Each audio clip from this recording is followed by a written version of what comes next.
In the previous part of the lecture, we have learned about viruses, their general characteristics and replication strategies and method to determine the virus titer. Now in this part of the lecture, we'll be talking about one particular virus that is causing the worldwide pandemic, the coronavirus.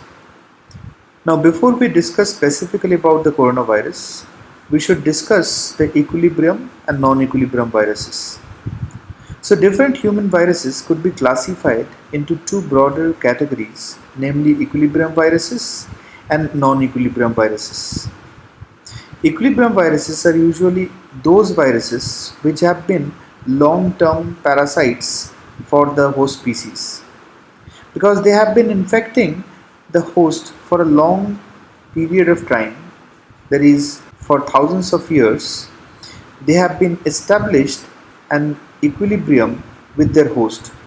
As a result, they are actually non-lethal and makes nominal health impact while having high replication ability inside its host. In contrast, non-equilibrium viruses are the viruses which have recently jumped from another species.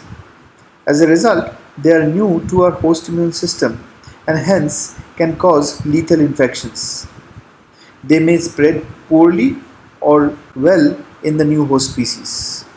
Examples of equilibrium viruses are polioviruses, common cold which can be caused by adenoviruses or coronaviruses, measles viruses or herpes viruses. Non-equilibrium viruses are SARS coronaviruses, which has recently been jumped from bats into humans, influenza viruses, which has jumped from birds into humans, HIVs has been jumped from chimpanzees to human, while Ebola's has came across from bats to human. Now, as you can see, coronaviruses falls both in the equilibrium as well as in the non-equilibrium category. So there are a large number of human coronaviruses which causes common cold with mild flu-like symptoms and hence constitute ideal examples of equilibrium viruses. In contrast, coronaviruses like novel coronaviruses, which is also known as SARS coronavirus, is a non-equilibrium virus which has jumped from another species, probably from bats. So, for non-equilibrium viruses, they usually have natural hosts in which they behave as equilibrium viruses.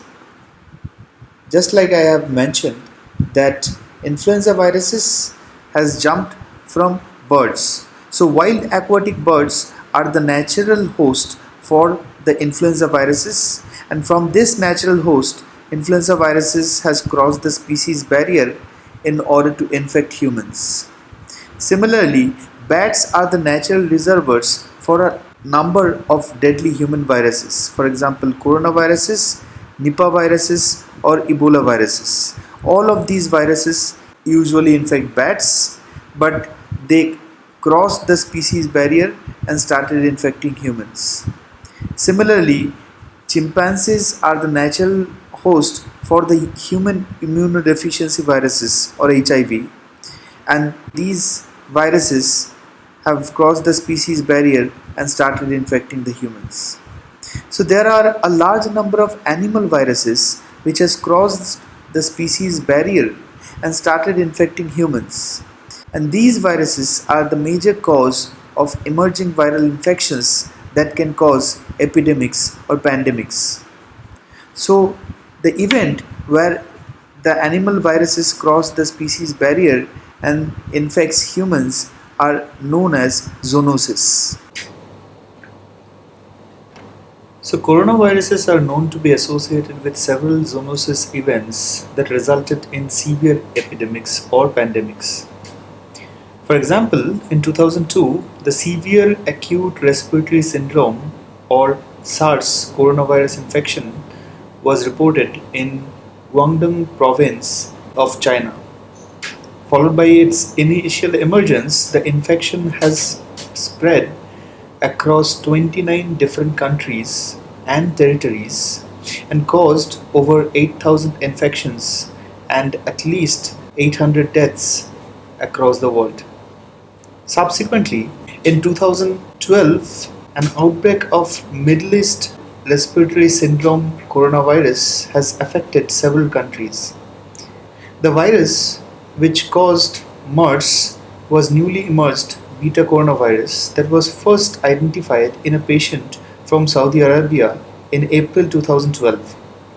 Sporadic cases, small clusters, and large outbreaks have since been reported in 24 different countries, with over 2,495 cases of virus infections, over 858 deaths. In December 2019, cluster of pneumonia cases have started reporting in Hubei province, China, which subsequently has spread across the world. Till date, 210 countries and territories got affected with a total of 31,49,262 confirmed cases and 2,18,386 deaths as of 24th April 2020. Now, as predicted based upon their genome sequence analysis, all of these coronaviruses may have emerged possibly from bats and transmitted to humans through some intermediate host. While for 2002 SARS coronavirus, civet cats has been identified as intermediate host. For 2012 MERS coronavirus, it was camels. For 2019 novel coronavirus, the intermediate host is yet to be identified. In fact, one of the recent report has suggested that it might be pangolins, which has served as intermediate host for the virus. Coronaviruses are relatively large viruses ranging from 80 to 200 nanometer in diameter and having RNA as their genetic material. The outer surface of the virus contains a lipid bilayer envelope that houses three surface proteins, namely the spike protein or the S protein, the membrane protein or the M protein, and the envelope protein or the E protein. The inner core is constituted of the long genomic RNA enwrapped with multiple copies of nucleoproteins. Under the electron microscope, virus particle with spike proteins projecting outwards, forming crown-like appearance leading to its name corona. The spike protein of the virus is mainly involved in the entry of the virus particle in the host cell. The trimeric protein is partially embedded in the lipid bilayer envelope while partially exposed outside. And this exposed portion of the protein interacts with the angiotensin converting enzyme 2 or ACE2 receptor present in the host cell surface. And this interaction, this protein-protein interaction, leads to the attachment of the virus particle to the host cell membrane, ultimately leading to the entry of the virus inside the host cell. So as I have mentioned in the previous slide, the novel coronavirus 2019, which is also known as SARS coronavirus 2, is a RNA virus. The viral genome is a 30,000 nucleotide long positive sense RNA, which also contains the 5' cap and the 3' poly A tail. And these characteristics makes the viral genome as a big mRNA, which can be directly translated in order to synthesize proteins. The 2/3 of the genomic RNA, this region, gets translated into proteins to synthesize non-structural proteins which are involved mostly in RNA synthesis events. The structural proteins, which constitute the overall structure of the virus, gets translated from the subgenomic mRNAs that get synthesized from the rest of the two-thirds of the genome. So here, this ORF1A and 1B region gets directly translated in order to synthesize various proteases as well as the RNA-dependent RNA polymerase, which finally reconstitute the replicase complex, whereas this region gets translated through the synthesis of the subgenomic mRNAs, which synthesizes different structural proteins like the spike protein, envelope protein, the M protein, and so on. Now let's look into the coronavirus life cycle briefly. Now when the spike protein of the SARS coronavirus 2 binds to the ACE2 receptor present at the host cell surface, the virus enters into the cell, and then the envelope of the virus is peeled off, which lets the genomic RNA to be presented in the host cellular cytoplasm.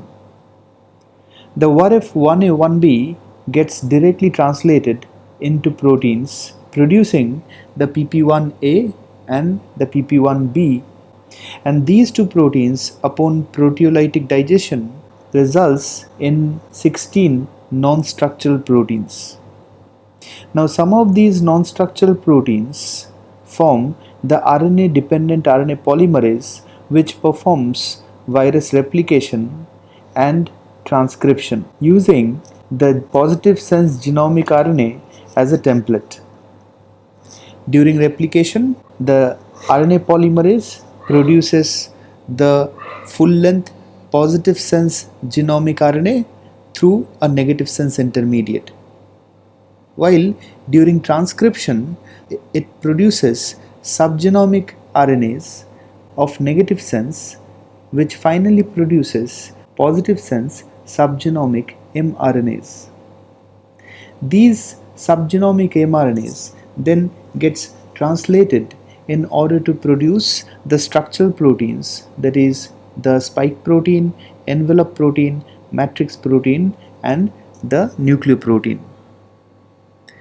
Now these nucleoproteins associate with the subgenomic RNA in order to produce the nucleocapsid, while the spike protein, the envelope, and the matrix protein associates with the ER.